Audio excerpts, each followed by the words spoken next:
दुआ मांगने का सबसे बेहतर तरीका यही है, डायरेक्ट दुआ ना मांगो, आप वुजू बनाइए, 2 रकात नफिल नमाज पढ़िए, उसके बाद अपने दोनों हाथों को उठाइए और दुआ मांगिए। सबसे पहले सूरह फातिहा पढ़िए अल्हम्दुलिल्लाहि रब्बिल आलमीन से वलद्दालीन तक, उसके बाद आप दरूद शरीफ पढ़िए अल्लाहुम्मा सल्ली अला मुहम्मद अल्लाहुम्मा बारिक अला मुहम्मद। अब आप इसके बाद दुआ मांगिए जो मांगना हो अल्लाह की हम्द व सना के बाद। अब आप उर्दू में अपनी ज़बान में जो दुआ मांगना चाहें मांगिए।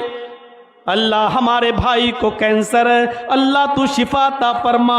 अल्लाह दुनिया के सारे डॉक्टरों ने मना कर दिया है, तू हकीम है, आय अल्लाह अगर तू शिफा देना चाहे तो कौन है जो शिफा रोक ले। आय अल्लाह तू है तो तिनके में भी जान डाल देता है। अल्लाह तू है जो मुर्दे में से अंडा, जो एक मुर्दा चीज़ है उसमें से मुर्गा